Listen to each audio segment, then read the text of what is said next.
यहाँ कैलोरीमेट्री के जब आप क्वेश्चंस बनाते हैं तो क्वेश्चन बनाते वक्त कभी कभी ऐसा रहता है, ये कंसेप्ट की तरह इन्हें समझ लीजिए कि एक बुलेट है, इसका मास m है और वेलोसिटी है v। और मान लो कि यहाँ एक आइस ब्लॉक है, आइस ब्लॉक। ये बुलेट है 30 डिग्री सेंटीग्रेड पे, आइस ब्लॉक है एट 0 डिग्री सेंटीग्रेड। अब ये जो बुलेट है ये आकर के यदि इसमें टकराए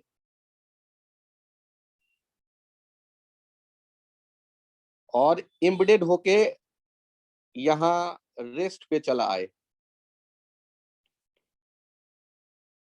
तो इसकी हम बात करेंगे loss in kinetic energy of bullet. अब यदि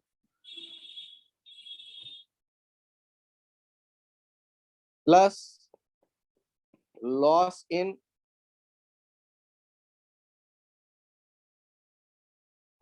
हीट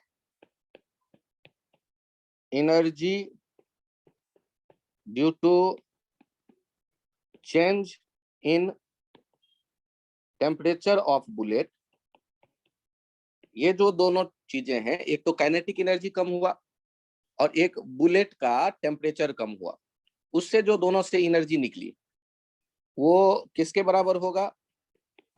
बराबर हो जाएगा आइस ब्लॉक।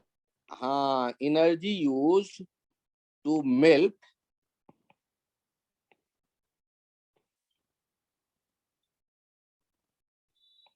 अमाउंट ऑफ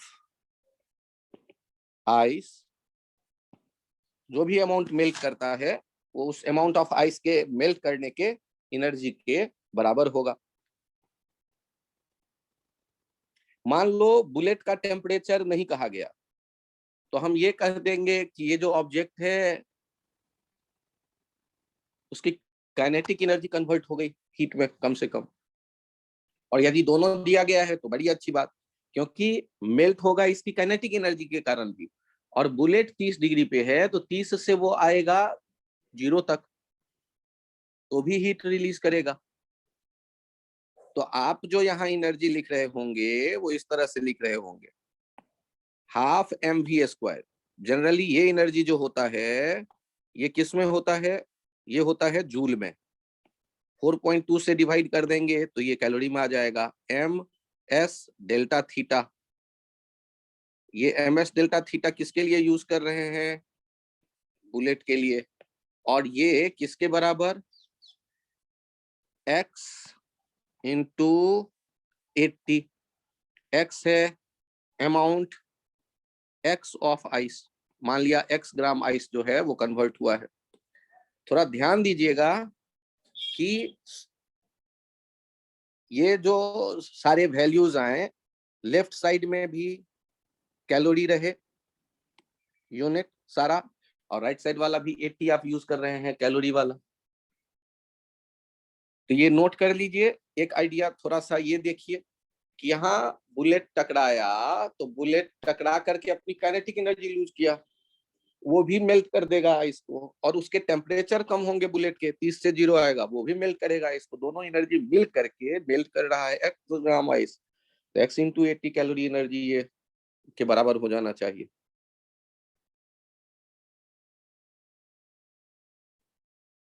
तो इसे नोट करिए, फिर मैं दूसरा एक कंसेप्ट यही इसी तरह का बता रहा हूं।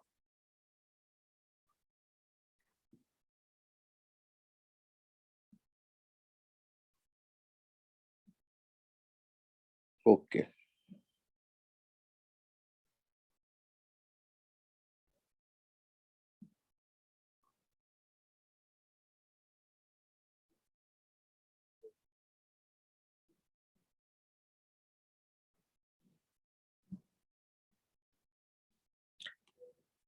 यहाँ एक कंसेप्ट आप समझिए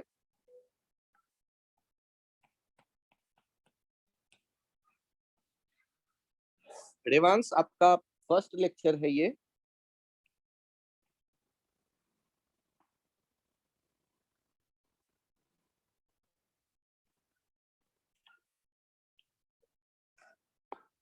थोड़ा सा आप ध्यान दीजिएगा,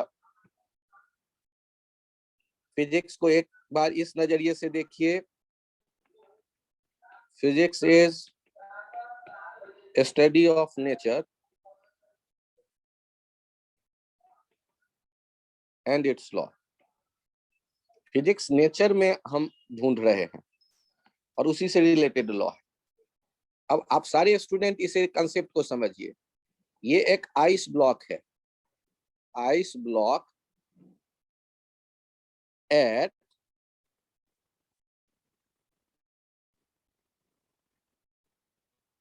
0 डिग्री सेंटीग्रेड। और होता क्या है,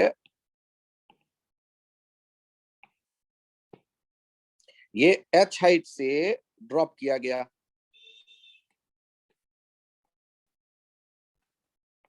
एच हाइट से ड्रॉप किया गया। और यहां पर हम देख रहे हैं वाटर एट 0 डिग्री सेंटीग्रेड। पानी जो है वो भी 0 डिग्री पे है। ये ब्लॉक जब यहां से, block at 0 degree C, block को आप देखिए, इज ड्रॉप्ड। तो ब्लॉक जब नीचे आएगा तो नीचे आते आते क्या इसके पास एक वेलोसिटी फील कर रहे हैं? वेलोसिटी होगा भी। और यहां एनर्जी का हेर फेर समझिए।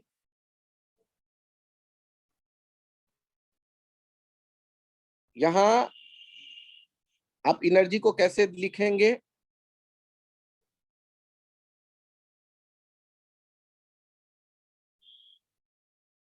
लॉस इन पोटेंशियल एनर्जी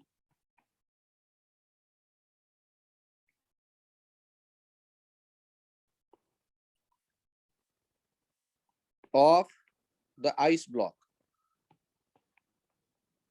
ये किसके बराबर होगा? Gain in kinetic energy of the ice block. ऊपर से नीचे आएगा तो पोटेंशियल एनर्जी कम हुआ। एच हाइट पे पोटेंशियल एनर्जी mgh लिखना आपने क्लास 9th में सीखा था। और जब ये टकरा रहा है तो उस समय इसकी काइनेटिक एनर्जी है हाफ mv²। और एक इक्वेशन तो ये है, और दूसरा इक्वेशन देखिए, लॉस इन काइनेटिक एनर्जी। अब काइनेटिक एनर्जी भी है जो है, जब वो टकराएगा पानी के सरफेस से, तो दो संभावनाएं आप सोच सकते थे कि ये पानी के भीतर बहुत नीचे जाए, लेकिन आप यहाँ इसको देखो, मैंने कहा कि ये सारा का सारा एनर्जी टकराते ही खत्म काइनेटिक। और ये किसके बराबर हो जाएगा? ये किसके बराबर हो जाएगा? ये बराबर हो जाएगा energy used, energy used to melt x amount of ice. अब यहां ध्यान से देखिए कि ये जो टकराएगा तो 0 डिग्री पे तो है ही, पानी भी नीचे वाला 0 डिग्री पे है, तो यहाँ जो हीट जनरेट होगा वो पानी का टेम्परेचर बढ़ाएगा, ऐसा मत सोचिए। जब तक सारा आइस मेल्ट नहीं हो जाता तब तक पानी का टेम्परेचर नहीं बढ़ेगा। तो आप ये मान करके चलिए वो सारा का सारा जो है वो ब्लॉक के एक पार्ट को मेल्ट करने का काम कर देगा। ये क्वेश्चन में कहा जाता है आधा ब्लॉक मेल्ट हो गया, या 1/4 ब्लॉक मेल्ट हो गया, या 1/8 पार्ट ऑफ ब्लॉक मेल्ट हो गया। तो आप यहाँ रिलेशन क्या देख रहे हैं, उस रिलेशन पे फोकस करिए। इन दोनों आइडिया को यदि मिक्स करके आप देखते हैं तो जो शुरू में पोटेंशियल एनर्जी mgh है, जो शुरू में पोटेंशियल एनर्जी mgh है, यही हो जाता है काइनेटिक एनर्जी हाफ mv², और यही हो जाता है Q जो मेल्ट करता है। मान लो X पार्ट मेल्ट कर गया तो X इंटू L के बराबर हो जाएगा। मतलब आपको दिखने लगेगा mgh XL के बराबर। और यहाँ ये ध्यान रखिएगा कि यदि L वाला आपको कैलोरी में दिया गया है और mgh आपके जूल में देता है डाटा, तो 4.2 से डिवाइड कर दीजिएगा तो कैलोरी वाला डाटा दोनों तरफ का रहेगा, वो आप इक्वेट कर दीजिएगा। तो फिर से सोचिए, यहाँ एनर्जी को देखिए, आपने पोटेंशियल एनर्जी सीखा हुआ है, H हाइट पे ब्लॉक के पास होता है mgh, और वो गिरा तो उसके पास वो mgh अब खत्म हो गया, वो काइनेटिक एनर्जी दिखेगा हाफ mv², और टकरा कर रुक गया, टकरा कर ये रेस्ट पे आ गया, और इसका x पार्ट मेल्ट्स, ये क्वेश्चन में कह दिया गया। तो यदि x पार्ट मेल्ट हो गया और ये रेस्ट पे आ गया तो काइनेटिक एनर्जी कहाँ चली गई? तो वो काइनेटिक एनर्जी ही या तो पानी लेके अपना टेम्परेचर बढ़ाता या आइस मेल्ट करके करने में यूज कर लेगा। चूंकि पानी 0 पे है, आइस भी 0 पे है, तो वहां जो हीट जनरेट हुआ होगा वो पहला काम करेगा आइस को मेल्ट करने का। जब सारा आइस मेल्ट हो जाता है तब यदि और हीट देते हैं तो वहां सिस्टम में जो पानी है उनका टेम्परेचर बढ़ेगा। तो यहाँ हमने क्या देखा कि ये वाटर जो था एट 0 डिग्री सेंटीग्रेड, आइस भी आया जो 0 डिग्री सेंटीग्रेड का और टकरा के रुक गया, तो उसके पास जो काइनेटिक एनर्जी था वो आइस का एक पार्ट मेल्ट करने में यूज हो गया। तो mgh जो है एनर्जी, ये किसके बराबर हो गया? Q जो हीट जो जो जो मेल्ट करेगा, L होता है यूनिट मास को मेल्ट करने के लिए जो एनर्जी चाहिए, और X इंटू L हो गया X मास को मेल्ट करने के लिए जो एनर्जी चाहिए होगा। और आप जानते हैं 1 ग्राम आइस को मेल्ट करने के लिए 80 कैलोरी। सर एनर्जी तो जूल में होता है। आप यदि बिस्किट खरीदेंगे, केक खरीदेंगे पैक ब्रिटानिया वाला, तो उसके पीछे पैकेट पे देखेंगे एनर्जी वैल्यू कैलोरी में लिखा गया रहता है, किलो कैलोरी या कैलोरी में। तो कैलोरी भी एनर्जी का एक यूनिट है, प्रैक्टिकल यूनिट। ध्यान रखिएगा 1 कैलोरी 4.2 जूल के बराबर होता है। अब क्या है कि L होता है यूनिट मास के मेल्ट करने के लिए एनर्जी रिक्वायर्ड, इसे कहते हैं लेटेंट हीट। जब टेम्परेचर कांस्टेंट हो मटेरियल का और वो मेल्ट करे या वेपराइज हो, उस समय जो L का वैल्यू होता है दो अलग अलग होगा, मेल्टिंग का अलग और वेपराइजेशन का अलग। जैसे वाटर के लिए मेल्टिंग का होता है 0 डिग्री सेंटीग्रेड पे, L का वैल्यू 80 कैलोरी। और अच्छा आदित्य राय, आप बताइएगा कि आइस लेकर के दीवार पे मारे बहुत जोर से तो क्या आइस मेल्ट भी हो सकता है? पहले अकल लगाना, प्रैक्टिकल इवेंट, फिजिक्स मत सोचना। दीवार पे जम के एक आइस के ब्लॉक को जोर से मारे तो एक तो होगा कि वो टूट सकता है और दूसरा होगा थोड़ा मेल्ट हो सकता है। तो मेल्ट हो सकता है या नहीं? आइस को रगड़े जमीन पे हाथ लेके तो वो मेल्ट हो सकता है या नहीं? अपने दोनों हाथ को आप रगड़े हैं तो हाथ गर्म हो सकता है या नहीं?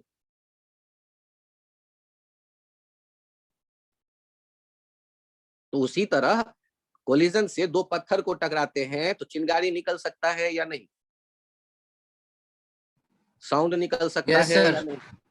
तो इसका मतलब है कि जब भी कोलिजन होता है तो वहां हीट जनरेट हो सकता है। यदि क्वेश्चन में आपसे कहे कि आइस को गिराया H हाइट से और आइस का X भाग मेल्ट कर गया, तो आप कौन सा इक्वेशन सोचेंगे कि सर मैं तो क्लास 9th में नहीं ठीक से पढ़ पाया, मुझे mgh नहीं पता। तो आज से याद रखो कि H हाइट से आपको यदि गिराऊंगा तो जमीन पे जाएंगे, टकराएंगे तो 3 चीजें होंगी। जहां आप टक्कर मारोगे वहां पर आपका टेम्परेचर बढ़ेगा थोड़ा सा, आप चिल्लाएंगे, कुछ एनर्जी साउंड में बदल जाएगी, हो सकता है हड्डियों के टूटने में भी थोड़ा एनर्जी यूज हो जाए। तो इसका मतलब ये है कि जब आइस के ब्लॉक को गिराया गया और आपको क्वेश्चन में कहा गया कि इसका कुछ पार्ट मेल्ट कर गया, तो क्या कहेंगे? आइस के पास जो पहले एनर्जी था वो बीच में कुछ देर के लिए काइनेटिक में बदला और काइनेटिक भी खत्म हो गया क्योंकि रुक गया आइस टकरा के।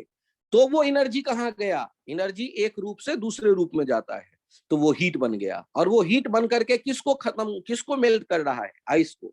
तो फाइनल इक्वेशन आप क्या सोचेंगे कि शुरू में जो जमा था पॉकेट में रखा हुआ एनर्जी H हाइट पे, दैट इज mgh, और वो किस में बदल गया? हीट Q में।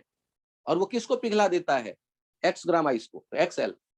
चूंकि mgh जूल में होता है, ये आप क्लास 9th में लिखना सीखे थे, तो 4.2 से डिवाइड करिएगा तो किलो कैलोरी में आ जाएगा लेफ्ट साइड, और राइट साइड वाला एल आपको याद करवाया है कैलोरी में, एक्स इंटू एल से वो कैलोरी का रिजल्ट है, दोनों बराबर हो जाएगा।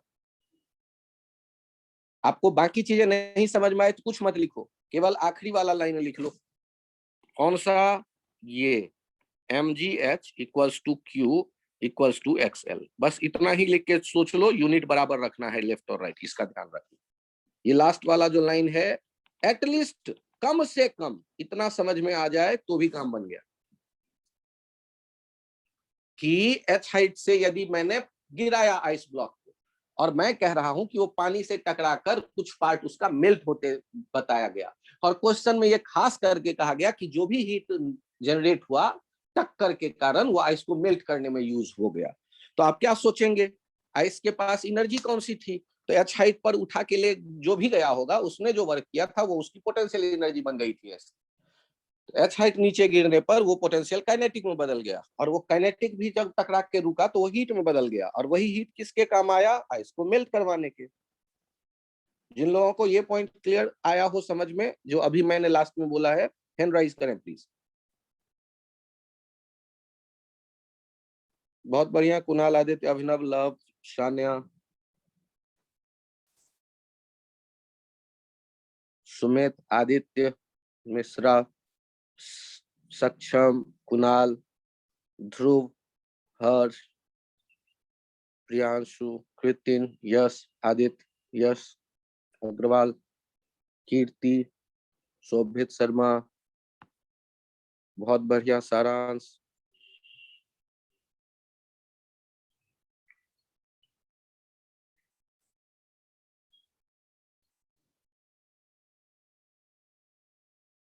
रेवांश। आपको मैं 2 लेक्चर शेयर कर दूंगा, जो पिछला है सारे बारी बारी से समझिएगा। अभी केवल एक कैलोरीमेट्री पहले देख लीजिएगा। 3 लेक्चर, आज तीसरा लेक्चर है, तो 2 लेक्चर कैलोरीमेट्री, वो आपके समझ में आना शुरू हो जाएगा ये कहानी। पार्थ और अपराजित, आपके लिए मैं क्या फिर से कोशिश करूं? Yes sir. पार्थ मुझे बताओ, एक चांटा तुम्हें मारूंगा तो गाल और हाथ दोनों मेरे गर्म हो जाएंगे या नहीं? यस सर, होंगे। उसी तरह यदि आइस टकराएगा पानी से तो हीट जनरेट हो सकता है या नहीं? सर बिल्कुल होगी। तो ये जो हीट है, आइस चल रहा था एच हाइट से गिरने पर और टकराया है और रुक गया, तो उसकी कौन सी एनर्जी हीट में बदली होगी? Sir potential, kinetic energy. और वो काइनेटिक एनर्जी कहाँ से आया होगा? सर जो उसमें पहले पोटेंशियल पोटेंशियल एनर्जी थी एनर्जी वो। था, तो वो जो पोटेंशियल एनर्जी था फाइनली वही तो हीट में बदला। Yes sir. तो वो हीट किस काम आया? सर आइस को मेल्ट करने में, एक्स आइस अमाउंट के की आइस मेल्ट को करने, मेल्ट। तो एक्स आइस को मेल्ट करने का क्या फॉर्मूला लिखेंगे? X L M L X yes L. Sir. और पोटेंशियल एनर्जी कितना लिखते थे? Sir mgh। तो दोनों को बराबर कर दो ना यार, इसमें अकल ज्यादा क्यों लगा रहे हो, थोड़ा कम अकल लगाओ ना। Okay sir. पहला काम करो, पहले अपने गाल पे एक चांटा मारो, तो पता चलेगा कि चांटा मारने से हाथ और गाल दोनों गर्म होते हैं। इसका मतलब टकराता है तो हीट जनरेट होता है, पहले ये फील आएगा, और जब ये आएगा तो अब यहाँ क्वेश्चन में चिल्ला चिल्ला के कहा गया रहेगा कि आइस गिराया, एच हाइट से टकरा करके उसका कुछ पार्ट मेल्ट कर गया। तो सोचो ना यार, टकराने से हीट आया, हीट ने मेल्ट कर दिया, तो जो मेल्ट करने वाला एनर्जी है वो काइनेटिक से मिला, और काइनेटिक मिला पोटेंशियल से। इसका मतलब पोटेंशियल जो एनर्जी था शुरू का, वही हीट में बदल गया। कभी कभी कहता है कि टकराने से जो एनर्जी में आया उसका केवल 1/4 एनर्जी हीट बनाने का काम कर रहा है। तो आप क्या करोगे? mgh का 1/4 कर दोगे हीट, और वो ml से बराबर कर दोगे, xl से बराबर कर दोगे। क्या ये बात भी समझ में आई? Yes sir. अपराजित बालक, हाँ समझ में आ गया। रेवांश, थोड़ी थोड़ी कहानी इतनी तो समझ में आई होगी कि चांटा लगाने से हाथ और गाल दोनों गर्म होते हैं। बालक कुछ तो बोल दो, हाँ या ना?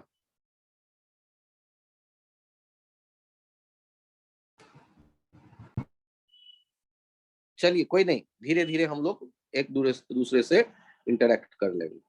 अभी फिलहाल जो इस बात को समझ पा रहे हो वो अब ध्यान रखिएगा कि कभी कभी काइनेटिक एनर्जी का जो लॉस होगा वो हीट में बदलेगा, कभी कभी पोटेंशियल एनर्जी का जो लॉस होगा वो हीट में बदलेगा। कभी कभी काइनेटिक एनर्जी लॉस का 1/4 पार्ट ऐसा कुछ कहा जाए, 1/nth part, 1/nth part, nth part ये हीट में बदलेगा, ऐसा कुछ कहा जा सकता है। पोटेंशियल एनर्जी जो लॉस हो रहा होगा उसका 1/nth या mth पार्ट वो हीट में कन्वर्ट होगा। तो ये थोड़ा सा ध्यान रखिएगा कि ये कंसेप्ट ऐसे यूज कर सकते हैं कि काइनेटिक एनर्जी, ध्यान दीजिएगा लेफ्ट साइड यदि जूल आए तो आप जूल को कन्वर्ट कर लेंगे किसमें, कैलोरी में, क्योंकि हीट जनरली कैलोरी में आप कैलकुलेट करते हैं। और उसके लिए क्या करते हैं कि जूल वाला जो डाटा होता है, जैसे काइनेटिक एनर्जी हुआ 4.2 से डिवाइड कर देंगे तो वो कैलोरी में चला जाएगा। पोटेंशियल एनर्जी हुआ वो 4.2 से डिवाइड कर देंगे वो कैलोरी में चला जाएगा यदि जूल में है तो ये कंसेप्ट अपने कॉपी पे रखिएगा।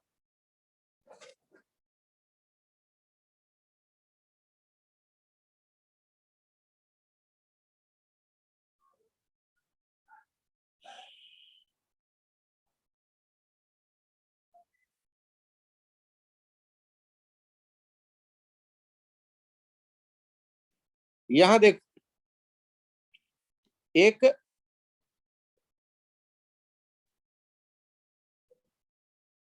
टर्म आता है, एक कंसेप्ट आता है, एक आइडिया आता है हीटिंग कर्व के बारे में। ये क्या कहता है कि एक ऑब्जेक्ट को आप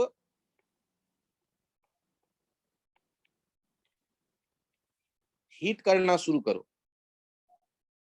तो जो भी उसका टेम्परेचर है शुरू में, वो टेम्परेचर बढ़ना शुरू हो जाएगा। और ध्यान दीजिएगा आप जब इसको यदि शुरू वाला 0 ही कहें और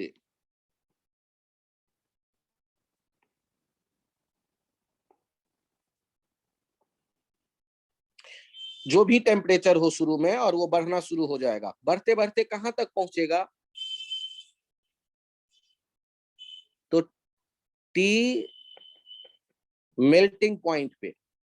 और जब वो मेल्टिंग पॉइंट पे टेम्परेचर पहुंच गया तब भी आप हीट दे रहे हैं, ये कांस्टेंट रहेगा हीट तब तक जब तक कि पूरा का पूरा मेल्ट ना कर जाए। और मेल्ट करने के बाद फिर जो आप टेम्परेचर देंगे देखेंगे बढ़ता हुआ, हीट यदि कंटिन्यूअस देते रहे तो वो कहां पहुंचाएगा टेम्परेचर, बॉइलिंग पॉइंट पे। और बॉइलिंग पॉइंट पे पहुंचने के बाद फिर टेम्परेचर कांस्टेंट हो जाएगा।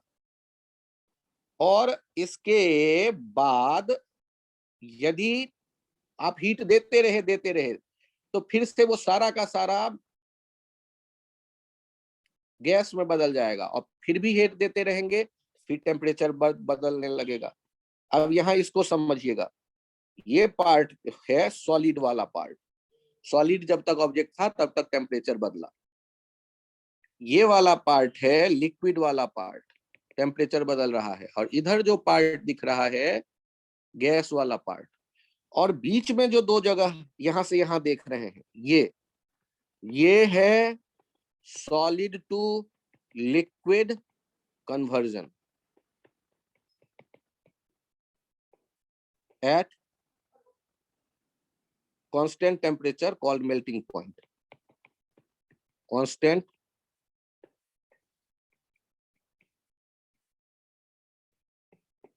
called melting point. ध्यान से सोचो, लोहे का एक टुकड़ा ले लो, मान लो वो 20 डिग्री सेंटीग्रेड पे है और टेम्परेचर बढ़ना शुरू हुआ, आप गर्म करते जा रहे हैं, होते होते होते उसका मेल्टिंग पॉइंट कुछ होगा, मान लो 400 डिग्री सेंटीग्रेड, मुझे नहीं पता क्या है एक्चुअल में, वहां पर पहुंच गया तो अब वो मेल्ट करने लगेगा, और तब तक आप हीट देते रहिए तो तब तक मेल्ट करेगा, जब तक कंप्लीटली मेल्ट नहीं कर जाएगा तब तक वो टेम्परेचर उसका बदलेगा नहीं, 400 कांस्टेंट, वो मेल्टिंग पॉइंट कांस्टेंट। उसके बाद जब लिक्विड बन गया तब भी आप हीट दे रहे हैं, फिर टेम्परेचर बदलता जाएगा। उसके बाद वाला सिचुएशन गौर से देखिए, ये जो एक और आ रहा है वहां फिर से क्या देख रहे हैं आप, स्टेट चेंज, वो पूरा का पूरा पार्ट जो है वहां भी क्या होता दिख रहा है, स्टेट चेंज। कहां से कहां, liquid to gas at constant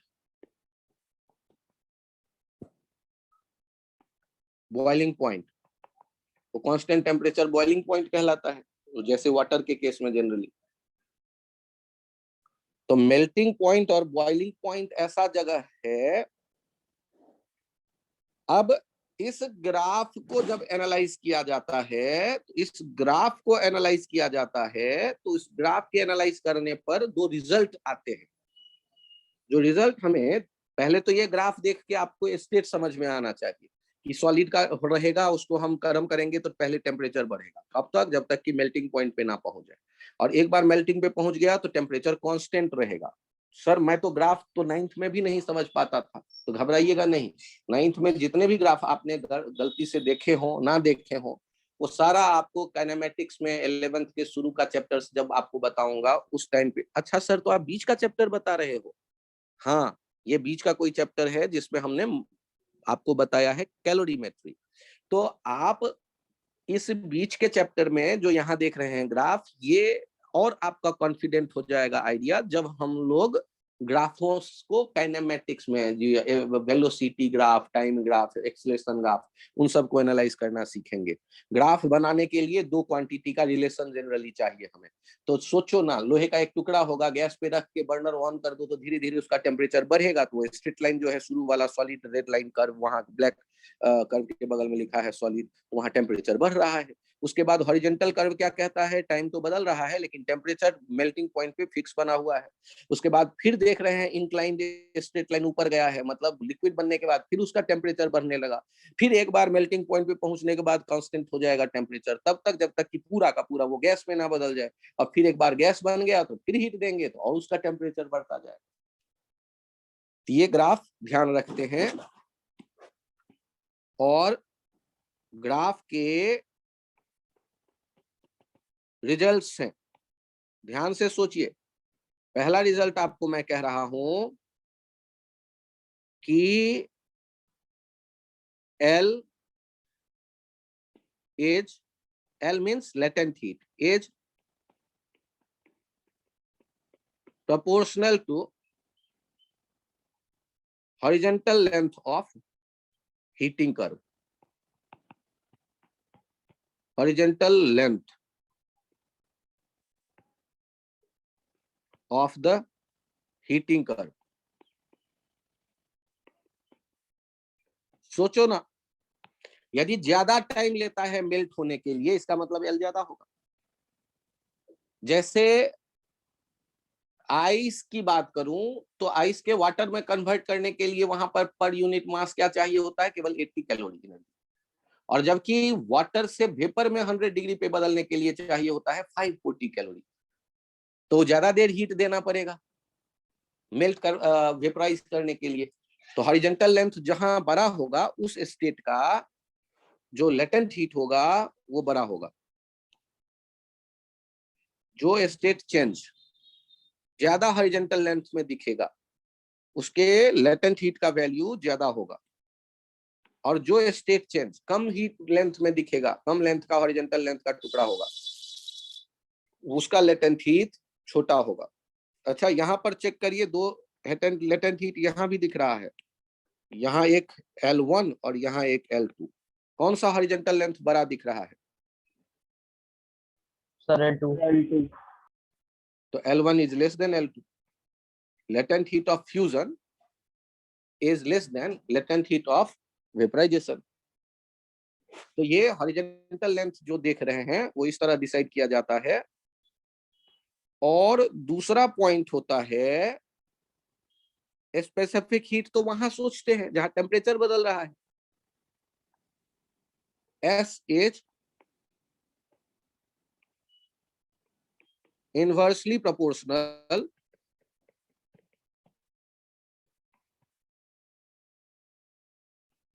to the slope of heating curve. पहले नोट कर लो, अगले पेज पे मैं आपको समझा देता हूं इस पॉइंट को। S is inversely proportional, inversely मतलब अपोजिटली, मीन्स एक बढ़ेगा तो दूसरा घटेगा, स्लोप ज्यादा होगा तो एस कम होगा। S is inversely proportional to the slope of heating curve.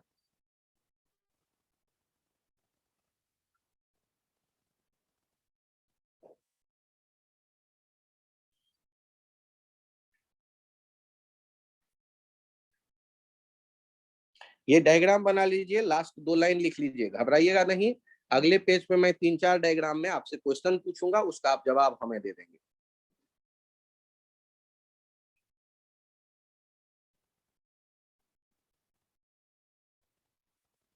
यहाँ पर एक है हॉरिजॉन्टल लेंथ। सर एस का क्या मतलब है?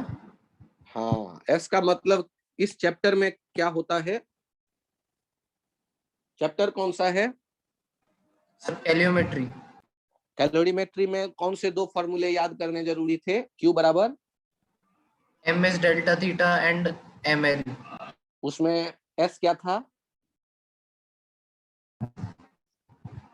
सर स्पेसिफिक हीट, ठीक है। और L क्या है? Latent heat.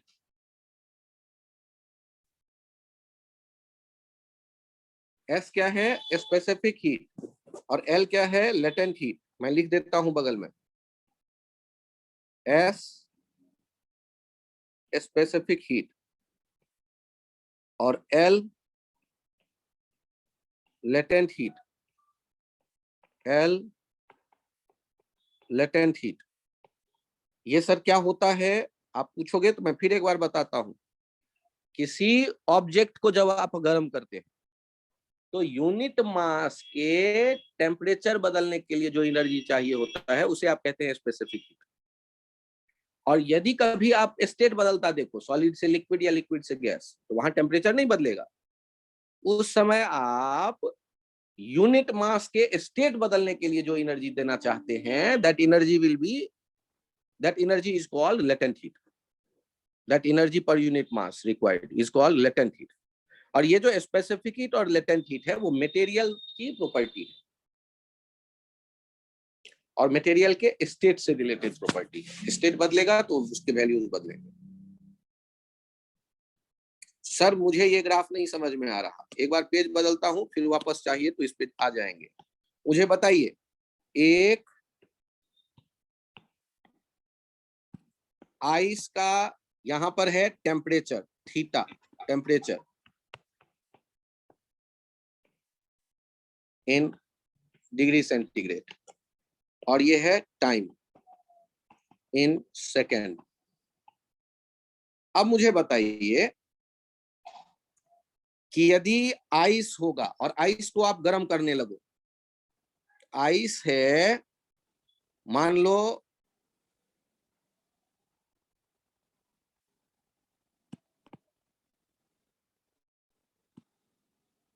तो पहले उसका टेम्परेचर बदलना शुरू होगा।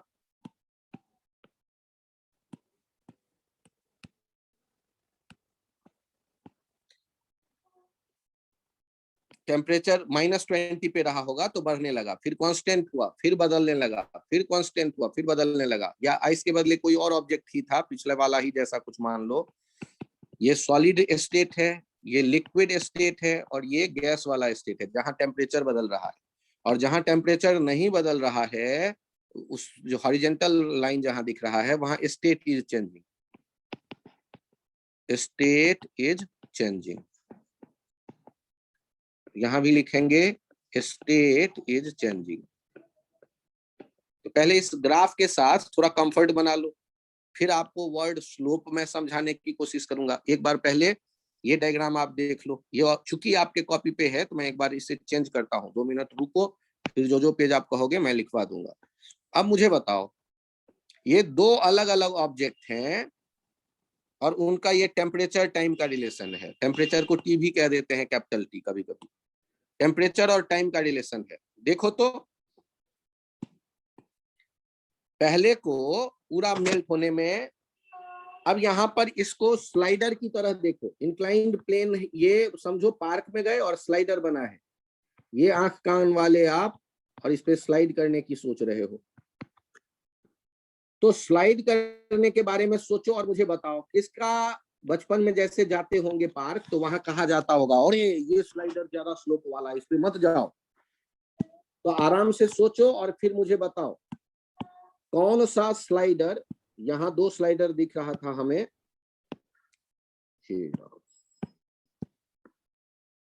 यहाँ 2 स्लाइडर दिख रहा है हमें, और आप अब मुझे बताओ दोनों स्लाइडर में किस पे स्लाइड करने में ज्यादा मजा आने वाला है। इतना तो बिना फिजिक्स बताना, ये 1 वाले में या 2 वाले में? 1 वाले में। इसके लिए तो फिजिक्स का और मैथ्स का काम नहीं है ना। मैथ और फिजिक्स दोनों जगह आपको वर्ड पढ़ाया जाएगा स्लोप, और इस पे मैथ्स में पूरा 200 क्वेश्चन आप बनाएंगे। है तो बड़ा टॉपिक, लेकिन अपने पास डिफिनीशन कुछ अलग है। फिजिक्स में मैंने कहा है, नेचर में मैं वर्ड फिजिक्स को देखने की कोशिश करता हूँ, मैथ में बाद में सोचूंगा। नेचर में मैंने ये डिसाइड किया स्लोप किसका ज्यादा है और किसका कम। तो आप लोग बताओ बचपन वाला स्लोप सोच के, मैथमेटिक्स अभी कुछ भी नहीं, क्या कहोगे? 1 वाला। स्लोप 1 ज्यादा या कम? Sir it would be more. हाँ, जिस पे आपको स्लाइड करने में ज्यादा मजा आया वो ज्यादा अच्छा स्लोप। अब ध्यान दीजिए कि आप जब बात कर रहे हैं तो स्लोप जिसका ज्यादा है, तो हमने स्पेसिफिक हीट को किसके प्रोपोर्शनल कहा है?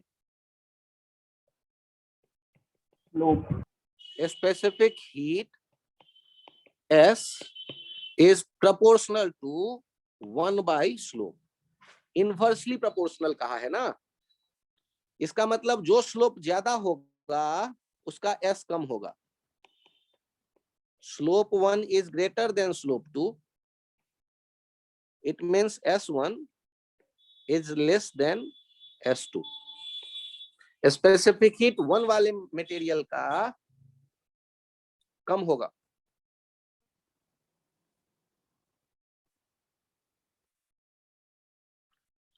इसको ऐसे समझो, जिसका स्पेसिफिक हीट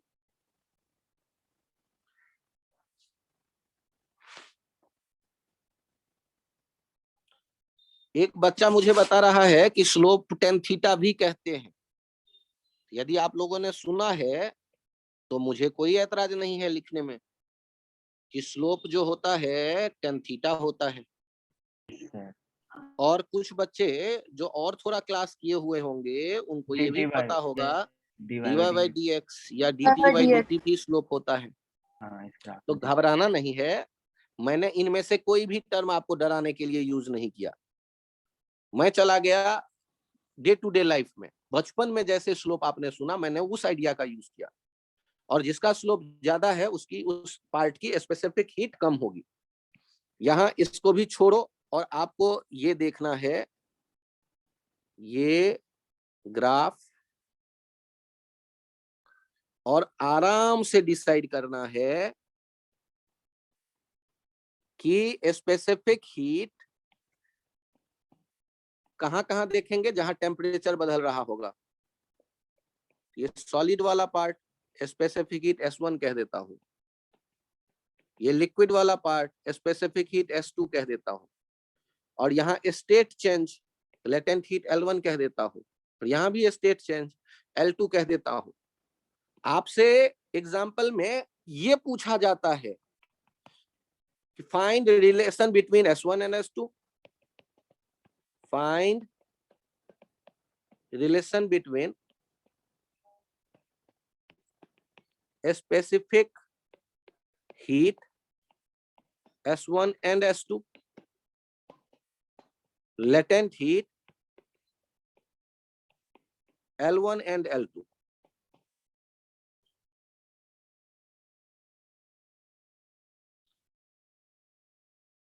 अब मुझे बताइए किस जगह स्लाइड करने में आपको कम मजा आएगा? सर S1 S1 वाले जगह पे या S2 वाले जगह पे, सॉलिड वाले S1 जगह पे या लिक्विड वाले कर्व पे? तो आपने डायग्राम देख करके ये डिसाइड कर सकते हैं कि स्लाइड करने में S1 वाले इंक्लाइन पे कम मजा आएगा, थोड़ा सा कम मजा आएगा, थोड़ा सा ही, ज्यादा नहीं, थोड़ा सा ही कम मजा आएगा। तो slope 1 is less than slope 2, तो हम इस जगह क्या कह देंगे? Specific heat 1 is greater than specific heat 2 since specific is proportional to 1 by slope. ये कंसेप्ट हो गया, उससे आगे रिजल्ट। दूसरा पार्ट जो था उसमें हम क्या कहते थे? Latent heat L proportional to horizontal length. Horizontal length, तो किसका हॉरिजॉन्टल लेंथ ज्यादा है? Sir L2 horizontal length L1 वाला ज्यादा दिख रहा है या L2 वाला? L2 वाला। तो L1 is less then L2। तो ये रिजल्ट आपको ग्राफ देखकर ऐसे बता देना है और इस पे नंबर आपके मिल जाएंगे। और ये सर इतने टुकड़े ग्राफ के क्यों दिख रहे हैं? अरे यार सोचो तो, कोई भी सॉलिड होगा उसको गर्म करोगे तो पहले टेम्परेचर बढ़ता गया, फिर टेम्परेचर कांस्टेंट हो जाएगा, फिर वो और गर्म स्टेट बदलने लगेगा, सॉलिड से लिक्विड में आ गया, फिर से हीट देने लगोगे तो लिक्विड का टेम्परेचर बढ़ता जाएगा। जैसे गैस पे चाय बनाने के लिए पानी डालते हो रूम टेम्परेचर 30 डिग्री वाला, और गर्म करते जाते हो तो 30 से बढ़ते बढ़ते वो 100 डिग्री तक पहुंच जाता है, फिर भी गर्म करोगे तो अब 100 डिग्री पे टेम्परेचर रुका रहेगा तब तक जब तक कि सारा पानी वेपर में ना बदल जाए।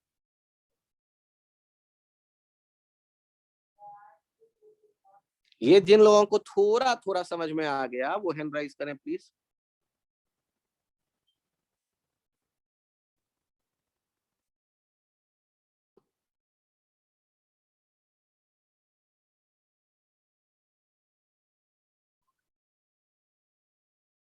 बहुत बढ़िया।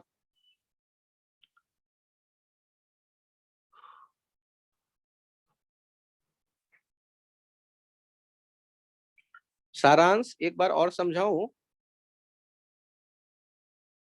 बालक नहीं सर, वो ऑप्शन नहीं आ रहा था। अच्छा ओके, समझ में आ गया, बहुत खुशी की बात।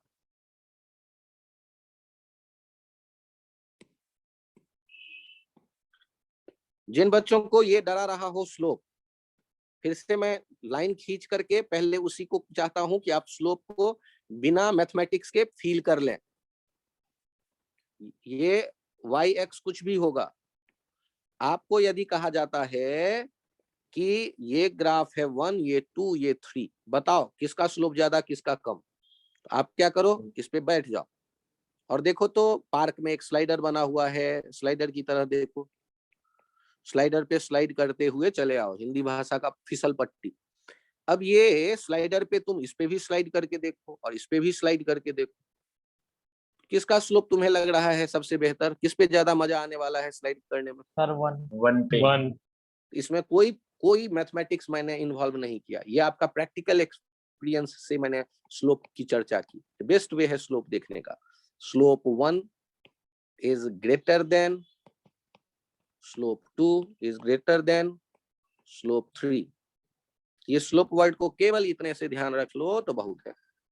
और फिर भी आपको मन करे नहीं तो मैं तो मैथमेटिक्स जानता हूं, तो स्लोप को देख लेना कि वो जो एक्स एक्सिस से एंगल बना रहा होता है वो एंगल छोटा वाला ले लो और tan थीटा। और यहाँ आपने चित्र से क्या देखा, इसके एनालिसिस ऐसे भी कर सकते हैं, sense from diagram θ1 is greater than θ2 is greater than θ3। और आपको पता है 90 डिग्री में tan थीटा का वैल्यू थीटा बढ़ाने पे बढ़ता जाता है, तो tan θ1 is greater than tan θ2 is greater than tan θ3। इससे आएगा slope 1 is greater than slope 2 is greater than slope 3। तो मैथमेटिक्स वाले बच्चे इस ऐसे सोचते हैं, और मैं कहता हूं ये तो हुआ डराने वाला काम। बचपन में जब पहली बार स्लोप वर्ड आपको बताया गया, उस समय कोई टेन थीटा नहीं था, टेन होता ही नहीं था। उस समय आंखों से देख के आप डिसाइड करते थे स्लोप ज्यादा स्लोप कम। एक बार फिर से देखिए ये एग्जांपल आपके सामने। यहाँ दो स्पेसिफिक हीट के बारे में चर्चा करनी है। ये हीटिंग कर्व है, यहाँ टेम्परेचर, ये टाइम। हीटिंग कर्व ये सामने आपके अवेलेबल है। S1 S2 में रिलेशन चाहिए, स्पेसिफिक हीट, ये हीटिंग कर्व है। S1 S2 में रिलेशन चाहिए, S1 is कॉपी पे less चाहो than तो नोट कर लो। Find relation between specific heat S1 and S2। sir S2 greater than S1. तो कैसे डिसाइड करेंगे? सॉल्व करते वक्त क्या था? एग्जाम्पल तो आपने देख लिए। तो सॉल्व करते वक्त कंसेप्ट है specific heat must be proportional to slope. Specific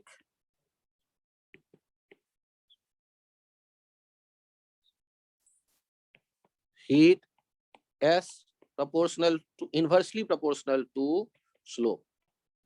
और हम आंखों से देख रहे हैं स्लोप कैसे, स्लाइड करके, बैठ के, मन ही मन या तो सोच लो या बैठ के स्लाइड करके देख लो पार्क में जाके। तो slope 1 is greater than slope 2 implies that S1 is less than S2। ये चाहो तो कॉपी पे नोट कर लो तेजी में।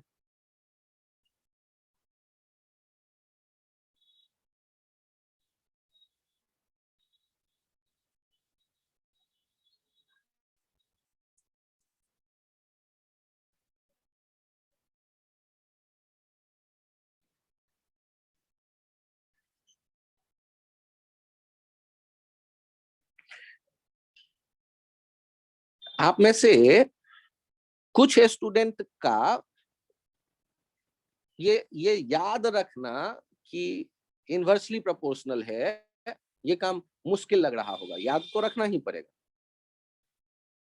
लेकिन मैं कोशिश करता हूं थोड़ा फील आए। यदि किसी एलिमेंट का स्पेसिफिक हीट ज्यादा है, मतलब यूनिट मास के यूनिट डिग्री टेम्परेचर बदलने के लिए ज्यादा एनर्जी देना पड़ता है। स्पेसिफिक हीट ज्यादा होना तो यही मतलब है।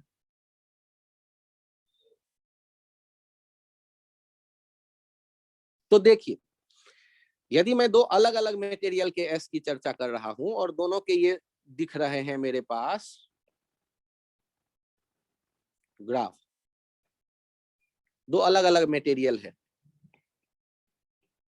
Material A, material B.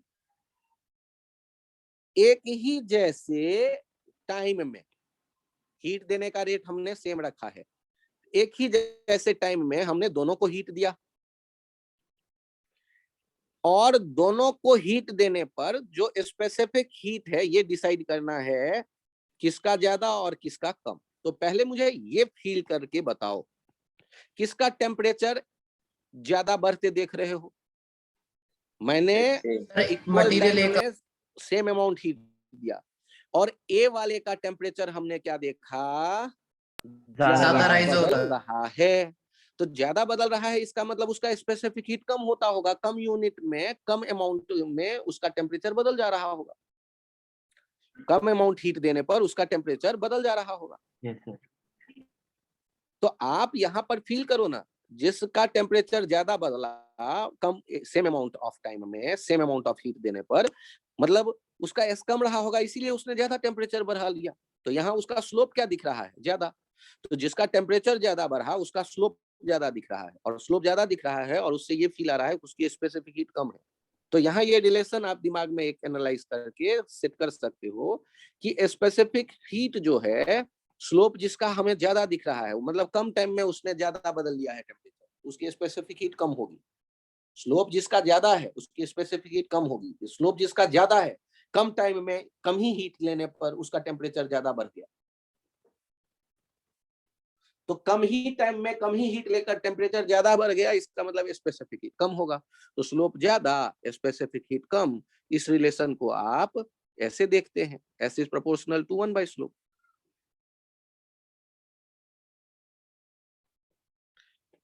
ये दोनों सेम मास पर ये एक्सपेरिमेंट किया जा रहा है, same amount of heat supplied है, same rate of heat supplied दोनों ब्लॉक के लिए, और तब हम कंपेयर कर रहे हैं। इसका मतलब हमने सेम एनर्जी दिया, सेम मास वाले थे, और जिसने कम टाइम में ज्यादा टेम्परेचर बढ़ा लिया उसकी स्पेसिफिक हीट जो है वो कम रही होगी, क्योंकि थोड़े से ही अमाउंट में उसके यूनिट मास के टेम्परेचर ज्यादा बढ़ जा रहा होगा।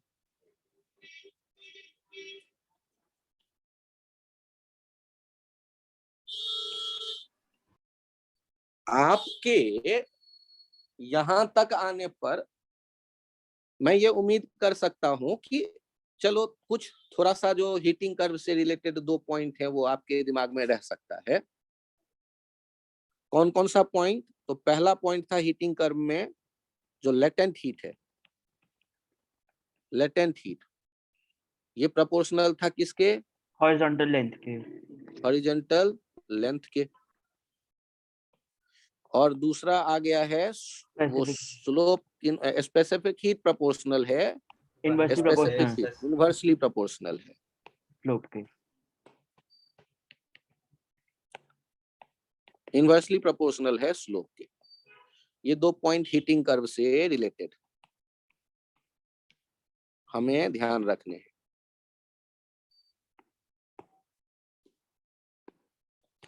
हीटिंग कर्व बनाते कैसे हैं? तो किसी ऑब्जेक्ट के हीट देने का रेट फिक्स रखते हैं और देखते हैं कि उसका टेम्परेचर कैसे बदल रहा है और स्टेट कैसे बदल रहा है, और वो जो कर्व बनता है उस कर्व को कहते हैं हीटिंग कर्व।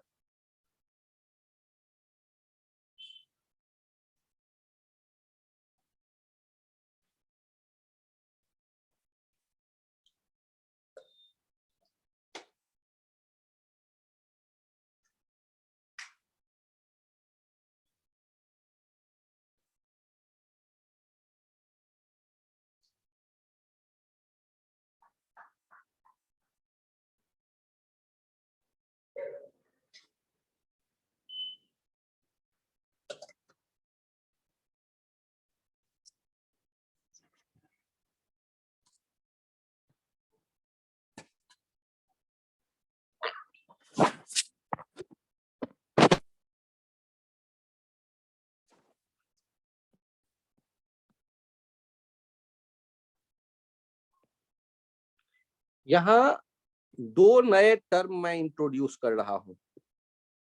पहला टर्म है हीट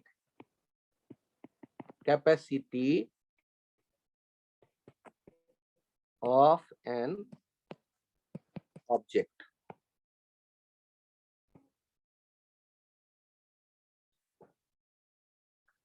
अब इसको डिफाइन कैसे कर रहे हैं ये टर्म, ध्यान से देखिएगा।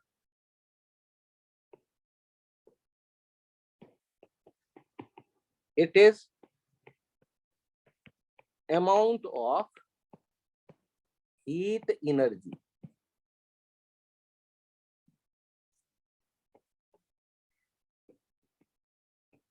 required by the object to raise its temperature, temperature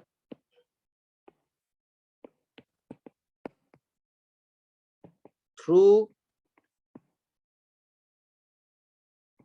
1 degree centigrade or 1 Kelvin. It is amount of heat required by object to rise its temperature through 1 degree centigrade. और यहाँ ये मेंशन करिएगा, फिर से एक बार, वैसे नाम में ही लिखा है, heat capacity is property of the object, not its material. मतलब मटेरियल यदि सेम है, ऑब्जेक्ट हमने बड़ा ले लिया, तो उसके 1 डिग्री बढ़ाने के लिए मुझे ज्यादा हीट देना पड़ेगा, उसकी हीट कैपेसिटी ज्यादा होगी। ऑब्जेक्ट छोटा है, कम मास वाला, तो उसके 1 डिग्री टेम्परेचर बढ़ाने के लिए मुझे कम हीट देना पड़ेगा, तो उसकी हीट कैपेसिटी कम होगी। मतलब ऑब्जेक्ट के बदलने पर वो बदलेगा, ये मटेरियल की प्रॉपर्टी नहीं है। जबकि स्पेसिफिक हीट, जैसे डेंसिटी आयरन का एक फिक्स होता था, एल्यूमिनियम का फिक्स होता था, वैसे ही स्पेसिफिक हीट भी आयरन का एक फिक्स वैल्यू पॉजेस करेगा, एल्यूमिनियम का अलग फिक्स वैल्यू पॉजेस करेगा, वो मटेरियल की प्रॉपर्टी है। लेकिन हीट कैपेसिटी ऑब्जेक्ट के बदलने पर बदल जाएगा, ऑब्जेक्ट के साइज शेप बदलोगे तो बदलेगा, मटेरियल बदलने से भी बदलेगा। तो आखिर इसके यूनिट क्या होंगे? तो ध्यान से देखिए, पहले इसे, एक ब्लॉक है जिस ब्लॉक का मास m है, और इसके आप टेम्परेचर बदल रहे हो थीटा से थीटा प्लस डेल्टा थीटा कर दे रहे हो। डेल्टा थीटा मतलब small amount of temperature change. अब मैंने इसे हीट एनर्जी दिया है Q, हीट सप्लाई। तो हमने टोटल अमाउंट कितना दिया है ऑब्जेक्ट को? Q। कितने के लिए? डेल्टा थीटा टेम्परेचर बदलने के लिए। तो यूनिट टेम्परेचर बदलने के लिए कितना एनर्जी देना पड़ेगा? तो यूनिट टेम्परेचर बदलने के लिए, क्योंकि डेल्टा थीटा बदलने के लिए Q दिया है, तो यूनिट टेम्परेचर बदलने के लिए Q बाय डेल्टा थीटा, और ये कहलाएगा हीट कैपेसिटी। हीट कैपेसिटी, और हीट कैपेसिटी यदि ये है, तो यहां से देखिए, स्पेसिफिक हीट ना, heat capacity, SI unit of heat capacity क्या हो गया? SI unit of heat capacity is joule पर kelvin, and practical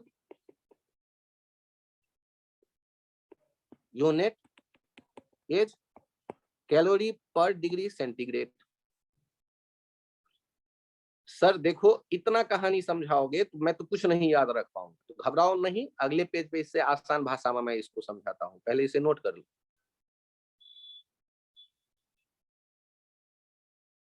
heat capacity of an object, ये ऑब्जेक्ट से रिलेटेड आइडिया है।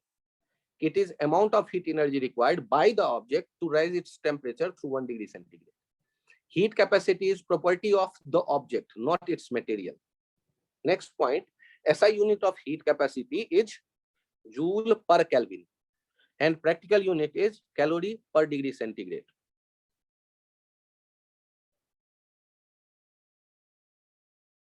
कैलोरी को शॉर्ट में CAL लिख देते हैं और जूल को कैपिटल J लिख देते हैं। K केल्विन है, एक SI unit, international system of unit temperature का। सर ये यूनिट क्या होता है? कोई भी फिजिकल क्वांटिटी होगा, कोई भी फिजिक्स का क्वांटिटी होगा, तो उसको मेजर करेंगे, तो मेजर करने के लिए कोई स्टैंडर्ड होगा उसी क्वांटिटी टाइप का, उस स्टैंडर्ड को यूनिट कह देते हैं। जैसे लेंथ के लिए मीटर, टेम्परेचर के लिए केल्विन, मास के लिए किलोग्राम, ये इंटरनेशनल सिस्टम ऑफ यूनिट्स है, वही हमारे सिलेबस में। लेकिन प्रैक्टिकल से ये भी बहुत ज्यादा क्वेश्चन में दिख जाता है, कैलोरी पर डिग्री सेंटीग्रेड, तो घबराना नहीं है, इसलिए चर्चा किया गया है।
आप ध्यान दीजिए, आपने कहा Q बाय डेल्टा थीटा, और Q बाय डेल्टा थीटा कहने से Q आप लिखना जानते हैं ms delta theta by delta theta आ गया।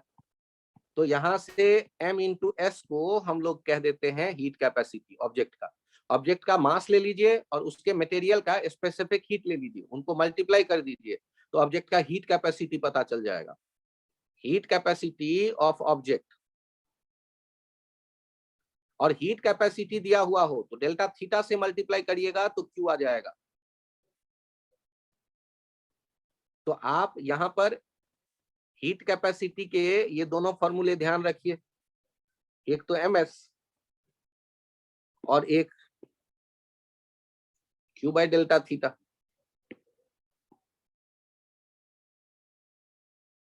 एक ये और एक ये।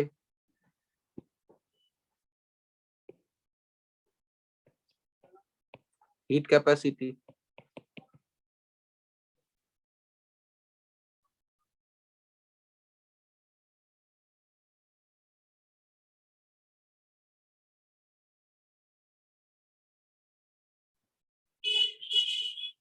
बालक पहले छपाई कर लो, कॉपी पे लिख लो, फिर अगले पेज पे मैं समझाता हूँ।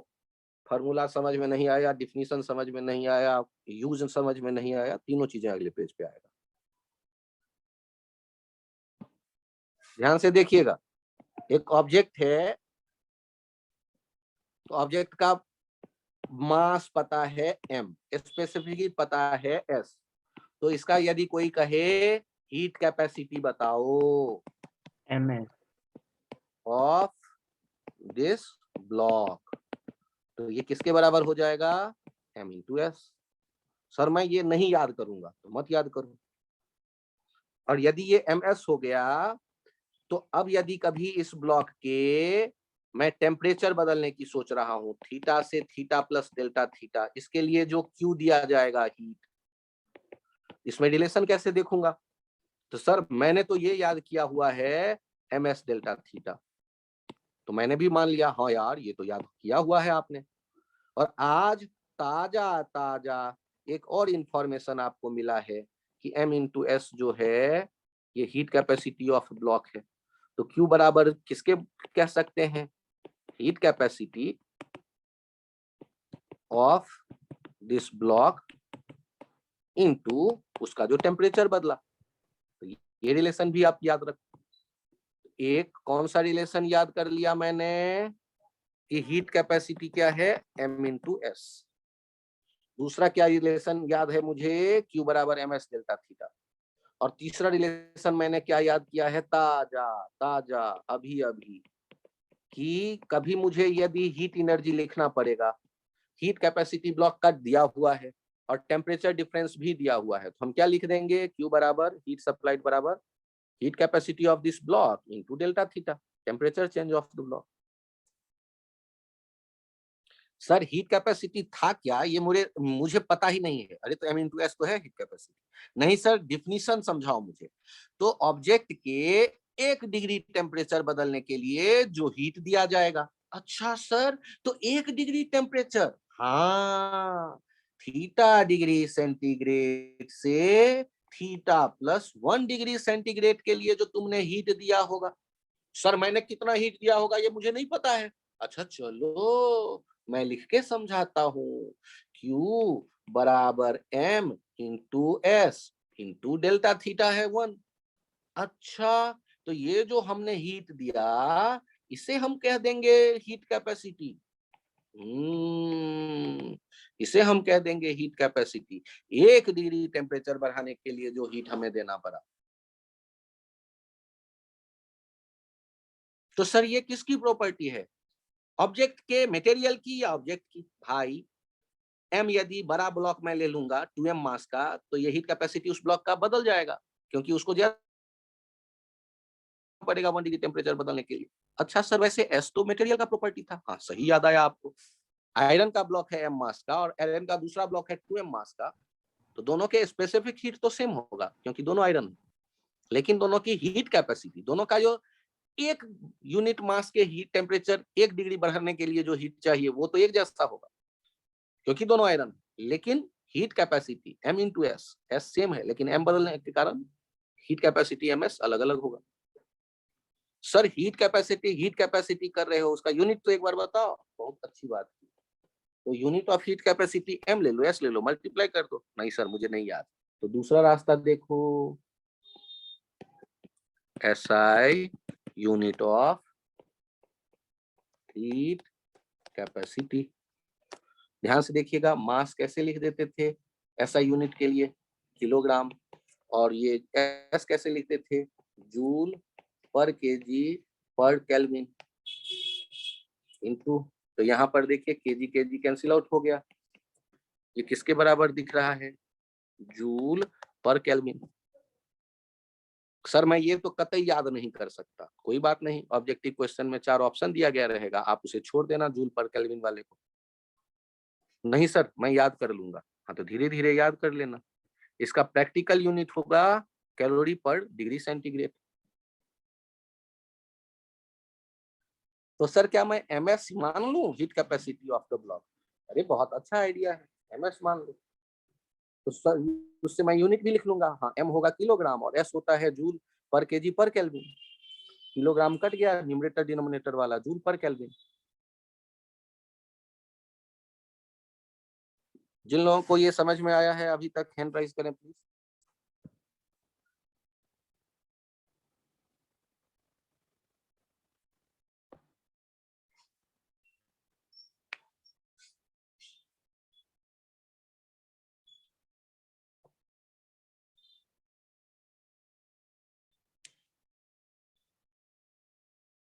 अरे बहुत से बच्चे टेंशन में हैं। आदित्य, ध्रुव, हर्ष, कीर्ति, कुणाल सुन रहे हो, जगे Yes, हुए sir. हो? Yes, एक sir. बार और समझाऊं सबको? एक बार और समझा दो। सर ये SI यूनिट वाला समझा दीजिए एक बार। चलो ठीक है, यहाँ देखो मुझे बताओ कि ऐसा कैसे हमने डिस्क्राइब किया है heat capacity. Heat capacity is energy required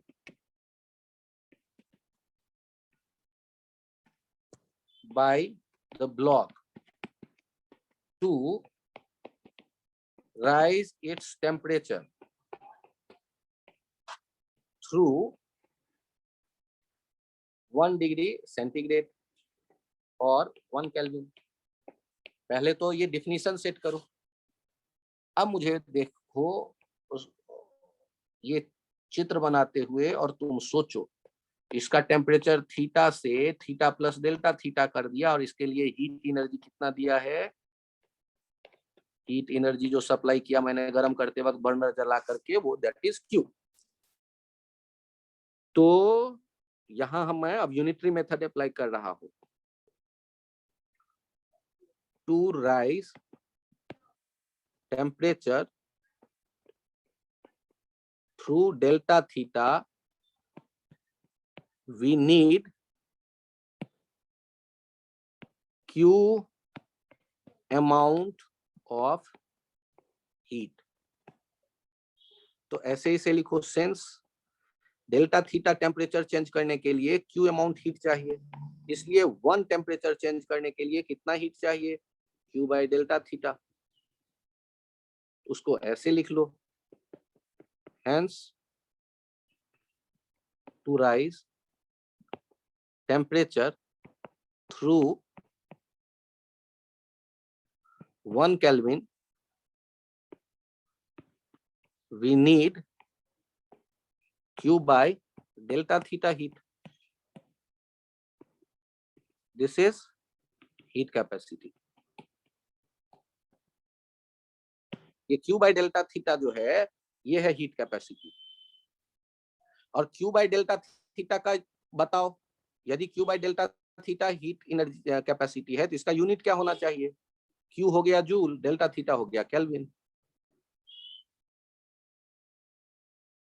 तो यहां फिर से देख लो, हीट कैपेसिटी आपने कहा Q बाय डेल्टा थीटा, ऐसा यूनिट क्या हो जाएगा, जूल बाय केल्विन। और प्रैक्टिकल यूनिट क्या हो जाएगा, कैलोरी बाय डिग्री सेंटीग्रेड।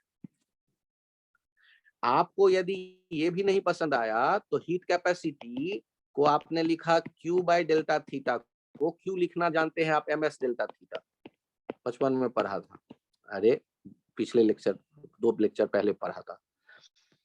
तो ये किसके बराबर आ गया, ms। अब आप यूज करना चाहते हैं SI unit of heat capacity, ये क्या होगा, unit of m into unit of s। तो यूनिट ऑफ m कितना है, kg, और यूनिट ऑफ s कितना है, अभी तक नहीं यूज किया तो आज यूज करो, kg into kelvin. kg kg cancel out हो गया, ये कितना आया, जूल बाय केल्विन। पहले कितना आया था, तो पहले भी तो वही था, जूल बाय केल्विन। अब भी नहीं समझ में आया सर, ये आप कंफ्यूज मत करो, नया टर्म मत बनाया करो, पुराना टर्म समझाओ और उस पे 4 दिन तक क्वेश्चन बनाते रहो, मुझे कोई दिक्कत नहीं है, लेकिन नया टर्म कभी न कभी तो सर पे गिरेंगे ही आके। घबराना नहीं है सर, आप तो वैसे कहते हो घबराना नहीं है, तो नया टर्म बताते हो। आपको यदि क्यू लिखना होगा तो एक है फॉर्मूला ms डेल्टा थीटा, और आज एक डब्बा और बना लेना, ये डब्बा तो था ही, क्यू बराबर heat capacity into delta theta. एक और आइडिया आपके पास आ गया है, यदि हीट कैपेसिटी दिया जाए, क्यू बराबर heat capacity into delta theta भी लिख सकते हैं। क्यों, क्योंकि सेंस हीट कैपेसिटी ये है ms।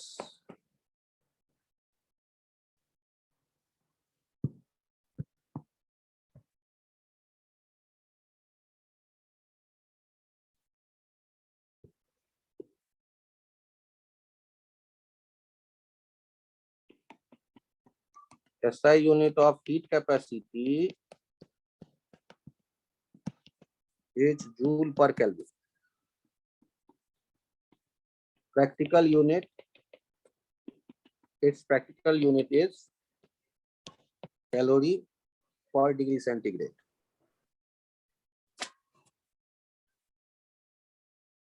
सोचो ना, जूल पर केल्विन को केल्विन से मल्टीप्लाई कर दोगे तो जूल में बदल जाएगा, हीट कैपेसिटी को डेल्टा थीटा से मल्टीप्लाई कर दोगे तो वो हीट में बदल जाएगा, एनर्जी में बदल जाएगा, हीट एनर्जी में।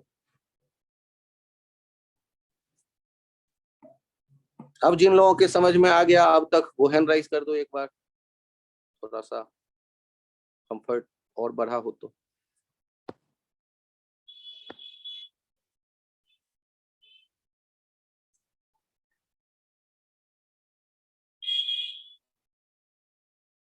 हर्ष और सारांश, मैं फिर से कोशिश करूं एक बार। सर यस सर, आ गया, मैंने आपको लिख दिया था। अच्छा,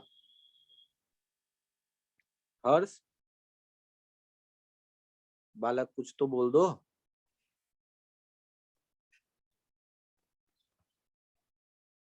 मैंने तो सोचा था कि दूसरा टर्म भी बताऊंगा, लेकिन लास्ट टर्म एक है तो उसकी चर्चा मैं बाद में फिर करता हूँ।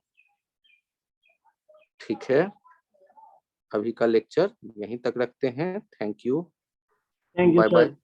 Thank you, sir. Thank you, sir. Thank you, sir. Thank you, sir.